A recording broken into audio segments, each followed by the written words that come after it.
Alright, for sample problem number 3, the pitcher throws a fastball with a velocity of 43.5 meters per second.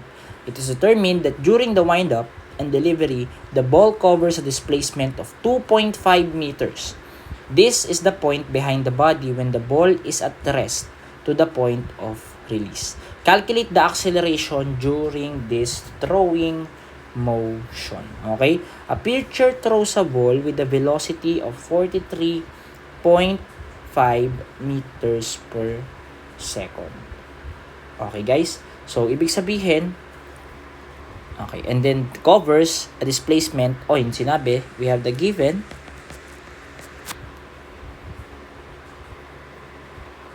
we have delta x is equal to 2.5 meters.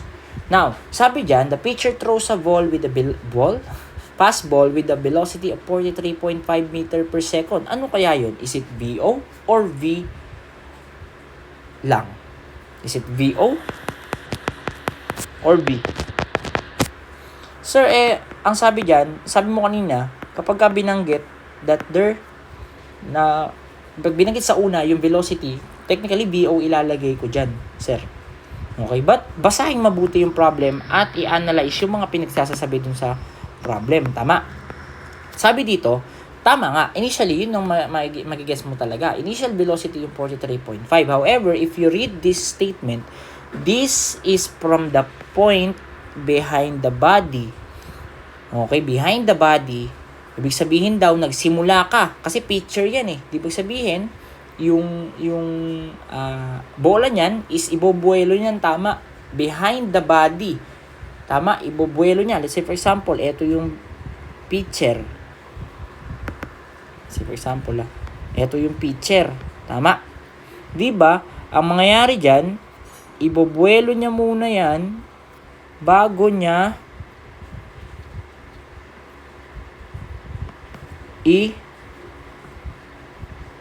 bato papunta doon.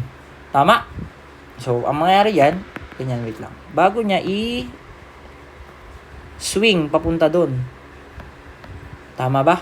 So, ibig sabihin, nagsimula ka at rest papunta dito. Ibig sabihin, this will be your VO. Ay no, nakalagay po doon, when the ball is at rest to the point of release. Ibig sabihin, nagsimula ka na ang initial velocity mo ay 0. Kasi nga, ang kino-consider natin at point of observation natin is at rest. Ibig sabihin, yung initial velocity mo at rest nung nakabuelo ka pa lang is equal to 0. Pagkahagis mo sa kanya, okay, yung V natin dito or the velocity after mo siyang ihagis, yun pa lang si 43.5 meters per second. I hope guys nakakasunod tayo doon. Okay? So ibig sabihin, kung walang sinabi that the ball is at the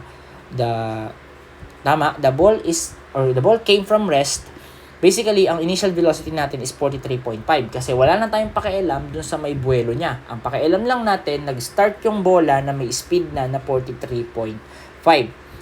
Pero in this case kasi, ibinuelo siya na ang starting point is yung buwelo niya, which is etong point na to, whereas yung velocity mo is 0 kasi hindi ka pa gumagalaw dyan, then sinwing mo yung arm mo, binato mo siya, therefore nagkaroon na siya ng speed na 43.5 meters per second. So, ibig sabihin, the VO is 0, the final velocity is 43.5 meters per second. Ang tinutukoy natin dito is find the acceleration from the moment na hinawakan mo yung bola at rest, isinwing mo siya, nag-accelerate, ilan daw yung rate na yun. Okay, so identifying the equilibrium. Sorry. Kaya sabi ko, kung magkasama yung statics natin sa yung dynamics, tapos na. So, identifying the kinematic equations, we have, hanapin mo yung may acceleration ka, at saka yung may utilize mo itong delta x mo na yan. Ngayon, ang given kasi sa atin is delta x, the VO, and V. pwede mo hanapin kung nasaan yon. Pero, para hindi ka na mag-eliminate. So, in this case, if meron tayong V, meron tayong VO, wala din tayong T pala. So, basically, hindi natin ito pwedeng gamitin. Okay. Hindi natin ito pwedeng gamitin. Okay. So, now, hanapin mo siguro yung kasunod. Meron kang V, meron kang VO, meron kang delta X. So, basically, ito yung pwede mong gamitin. Okay? Nagkakaintindihan? Actually, ito hindi mo rin ito pwedeng gamitin kasi wala kang time. Okay? Aray ko po. Okay, yun na naman. Ibig sabihin, for acceleration, we can use the formula V square is equal to VO square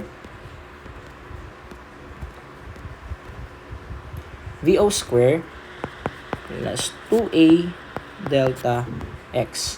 So, meron tayong V square na 43.5 square is equal to 0 square plus 2. Ano yung acceleration natin?